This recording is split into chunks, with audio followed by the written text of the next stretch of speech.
Assalamualaikum warahmatullahi wabarakatuh. Di sini saya akan menjelaskan tentang materi jaringan sel.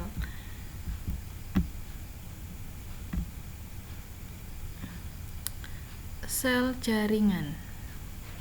Sel yaitu merupakan sekumpulan yang memiliki bentuk dan fungsi yang sama. Itu pengertian dari sel. Kemudian untuk pengertian jaringan, yaitu jaringan-jaringan yang berbeda dapat bekerja sama untuk suatu fungsi fisiologi yang sama membentuk organ. Itu adalah pengertian dari jaringan.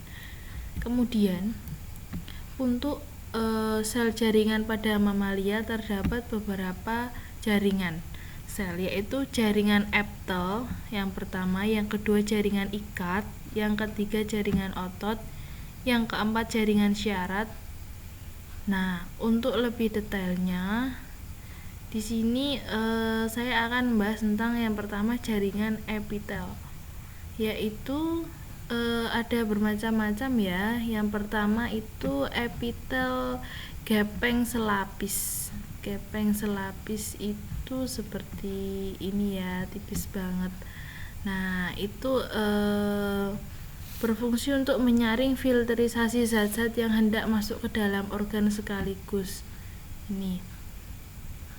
Terus yang kemudian epitel kubus selapis ini. Kubus selapis itu yang ini ya. Itu epitel kubus selapis bertugas untuk mempermudah organ tubuh dalam menjalankan proses sekresi dan penyerapan. Epitel ini terletak pada ginjal, ovarium, dan berbagai kelenjar di dalam tubuh. Kemudian epitel silinder selapis itu yang ini ya. Epitel silinder berlapis atau simple columnar epithelium, yaitu hampir serupa dengan epitel kubus selapis, hampir sama kayak ini ya, tapi dia juga melancarkan kerja organ pada proses sekresi lendir dan enzim serta penyerapan zat-zat tertentu. Namun bedanya epitel yang satu ini dilengkapi dengan hadirnya lendir dan silia kecil seperti rambut. Epitel ini terdapat di saluran pencernaan, bronkus, paru-paru, rahim, serta beberapa kelenjar lainnya. Kemudian epitel pipih berlapis itu yang ini ya. Itu atau gepeng berlapis berperan dalam melindungi jaringan yang ada di bawahnya. Ada dua jenis epitel pipih berlapis. Yang pertama, yang terletak di bawah lapisan kulit dengan struktur yang lebih keras karena mengandung protein keratin di dalamnya. Sementara yang kedua tanpa protein keratin, yaitu terletak di mulut, kerongkong, uretra, vagina, dan anus. Kemudian epitel kubus berlapis ini ya, itu tidak sebagai pelindung untuk jaringan, kelenjar maupun sel yang ada di bawahnya. Letak ada di sekitar kelenjar payudara, kelenjar air liur, dan kelenjar keringat. Kemudian epitel silinders berlapis itu yang ini ya. Epitel silinders berlapis itu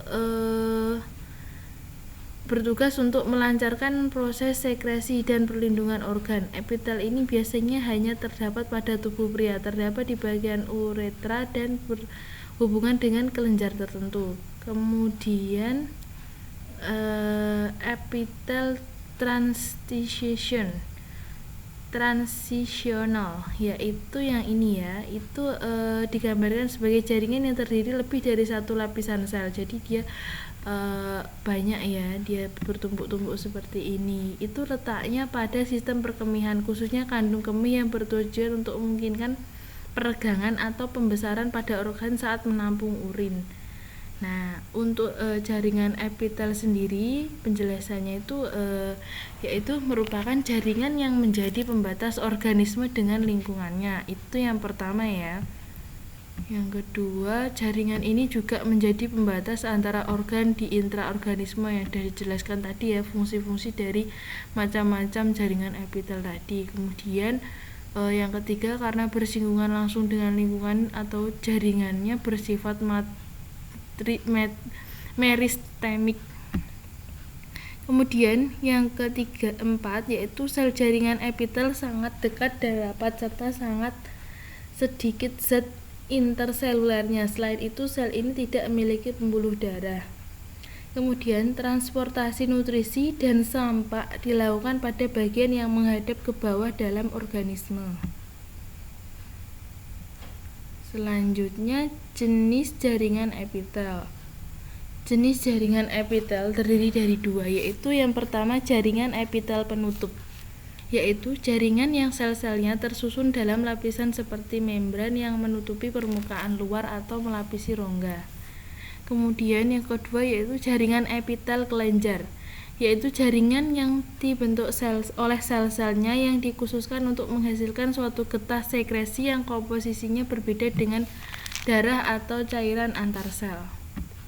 Kemudian yang pertama, penjelasan dari macam-macamnya jaringan epitel itu tadi ya, yaitu jaringan epitelium kelenjar. Pada jaringan epitel kelenjar terdapat sel-sel khusus yang mampu menghasilkan getah cair atau sekret. Pada umumnya, epitel kelenjar dikhususkan untuk pembuatan penyimpanan dan sekresi zat-zat kimia.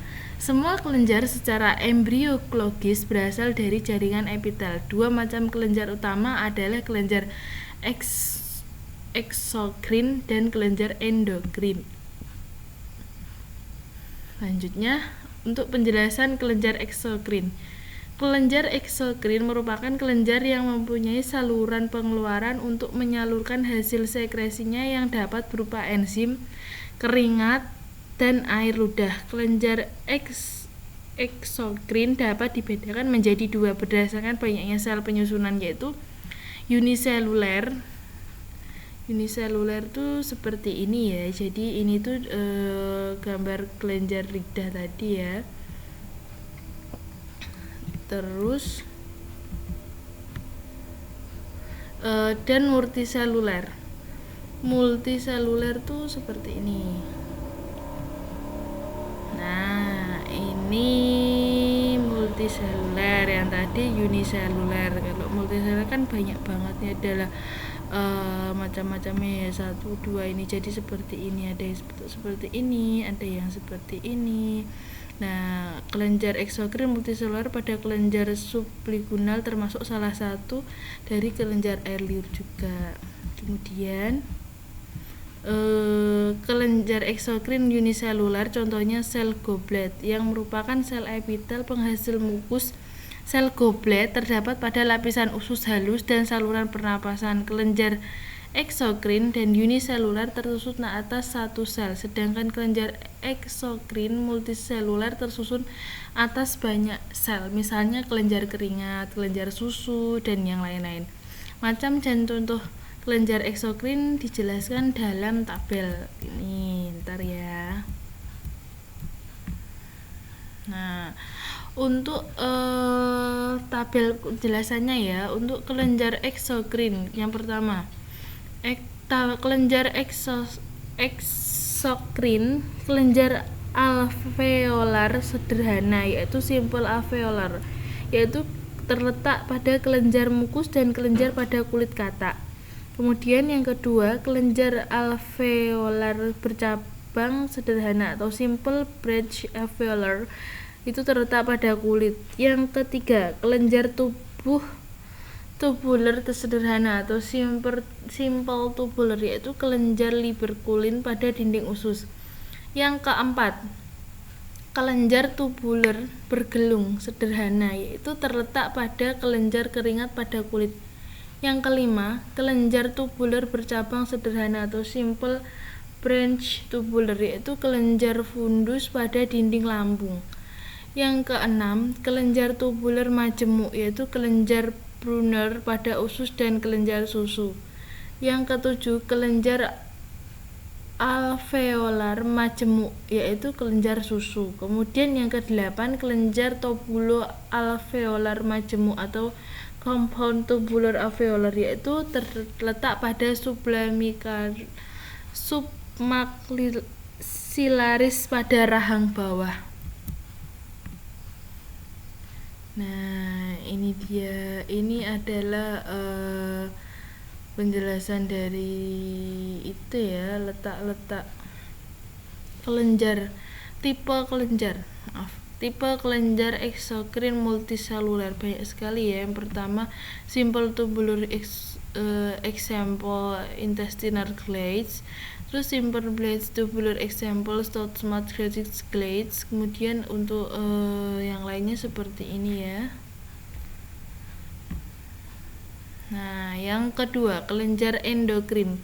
Kelenjar endokrin merupakan kelenjar yang mempunyai sel-sel sekresi yang khas dan tidak mempunyai saluran. Kelenjar endokrin hasil sekresinya disalurkan langsung ke dalam darah atau limfa melalui saluran yang berhubungan dengan pembuluh darah dan pembuluh limfa. Kelenjar ini melakukan sekresi internal. Hasil sekret dari kelenjar ini disebut hormon yang disalurkan ke dalam tubuh menuju organ-organ sasaran tempat hormon itu bekerja. Contoh kelenjar endokrin adalah kelenjar tiroid, kelenjar paratoroid, dan adrenal. Kemudian untuk jaringan epitel atau penutup. Jaringan ini disebut epitel atau penutup karena berfungsi melapisi permukaan tubuh jaringan lainnya. Jaringan ini terdapat di permukaan tubuh, permukaan organ, melapisi rongga, atau merupakan lapisan di sebelah dalam saluran yang ada pada tubuh, misalnya saluran pencernaan, pembuluh darah. Pada dasarnya, jaringan epitel mempunyai beberapa fungsi berikut. Yang pertama, pelindung atau proteksi jaringan yang berada di sebelah dalamnya, misalnya jaringan epitel kulit, selaput rongga mulut. Kemudian yang kedua, kelenjar yaitu jaringan yang menghasilkan sekret atau dua macam kelenjar, yaitu kelenjar eksokrin dan kelenjar endokrin.